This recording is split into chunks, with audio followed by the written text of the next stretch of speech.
Perkenalkan, nama saya Sahara Keputing Harani. Tujuan saya di sini adalah untuk menguji siswa SMK Negeri 1 Banyumas mengenai Kerajaan Goa Talo. Let's go. Oke, kali ini saya akan menemui beberapa siswa-siswi dari SMK Negeri 1 Banyumas.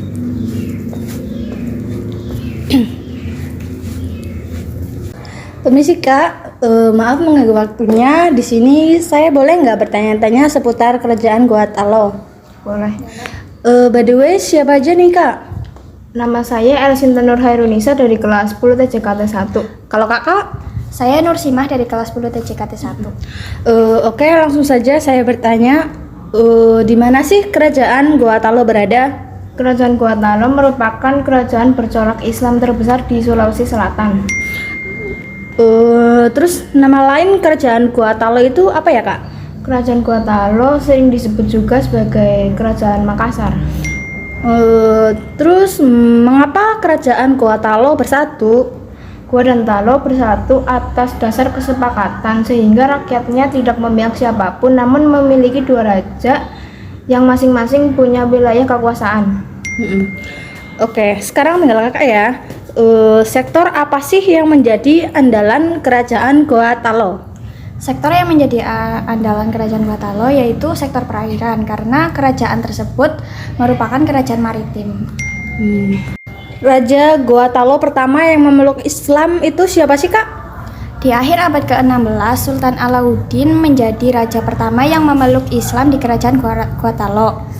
Ini sebagai penanda Kerajaan Goa Talo merupakan kesultanan. Terakhir ya Kak, kapan dan siapa yang membuat Kerajaan Goa Talo itu merasa berada di puncak kejayaan?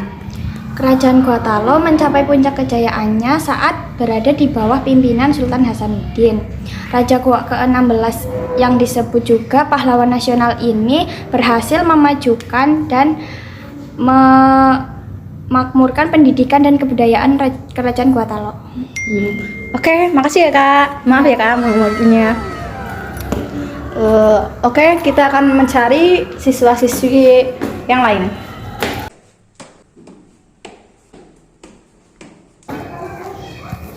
Permisi Kak, Ya, maaf mengganggu waktunya.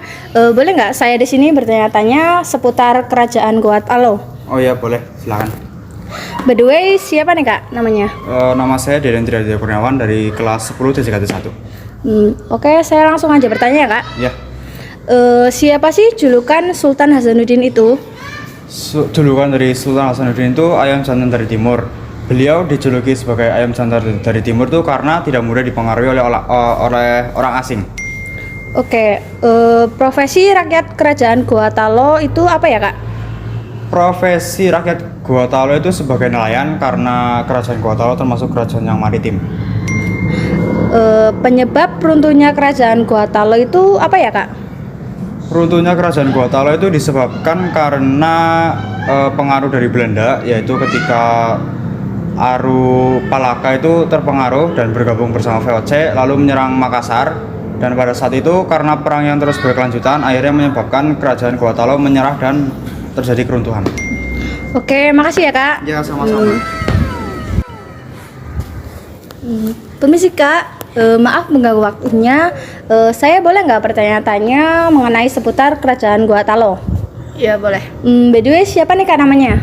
Saya Luna Indah Larasati dari kelas 10 TJKT 1. Saya langsung bertanya aja ya Kak. Ya.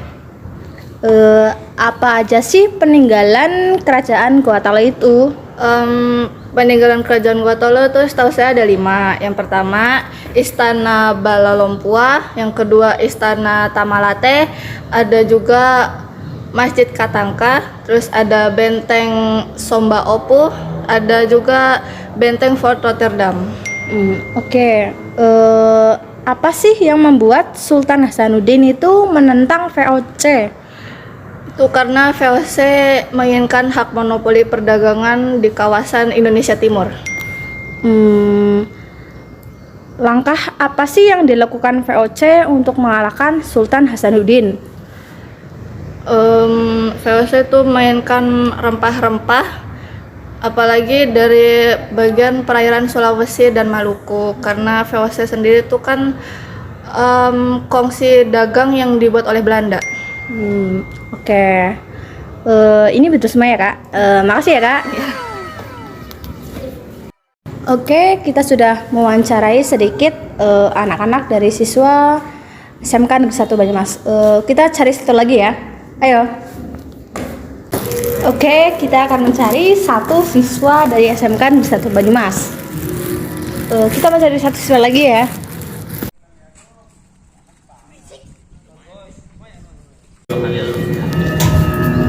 Permisi kak, Ya. Maaf mengganggu waktunya. Di sini saya ingin bertanya-tanya mengenai seputar kerajaan Gorontalo. Apakah boleh? Boleh. By the way, siapa nih kak namanya? Nama saya Rafinel Britama dari kelas 10 dari KT 1. Oke, saya langsung bertanya aja ya kak. Langkah apa sih yang dilakukan VOC untuk menantang Sultan Hasanuddin? Ya, langkah yang dilakukan VOC itu dalam meredam perlawanan kerajaan Sultan Hasanuddin, yaitu dengan bekerjasama dengan kerajaan negara-negara tetangga, kerajaan Goa atau Kesultanan Makassar. Oke, mengapa Sultan Hasanuddin itu kalah dalam perang Belanda? Sultan Hasanuddin kalah perang karena kekuatan yang tidak seimbang dan terpaksa harus menandatangani perjanjian Goa pada tanggal 16 November 1667. Demi mengalahkan Sultan Hasanuddin, kerajaan VOC bersekutu dengan Arupalaka dari kerajaan Bone. Oke, lanjut ya kak. Iya. Apa sih itu isi perjanjian Bongaya? Jadi perjanjian Bongaya itu ada, ya pertama Makassar harus mengakui monopoli VOC, lalu wilayah Makassar yang dipersempit hanya tinggal Goa saja, lalu VOC yang harus Makassar yang harus membayar kerugian peperangan, lalu Sultan Hasanuddin yang harus mengakui Arupalaka sebagai kerajaan Bone, dan yang terakhir apa ya? Udah sebenarnya udah. Udah ya kak. Iya. Berarti makasih ya kak. Ya, oke, sama-sama. Itulah video dari saya setelah menguji siswa-siswi SMK Negeri 1 Banyumas tentang kerajaan Gorontalo.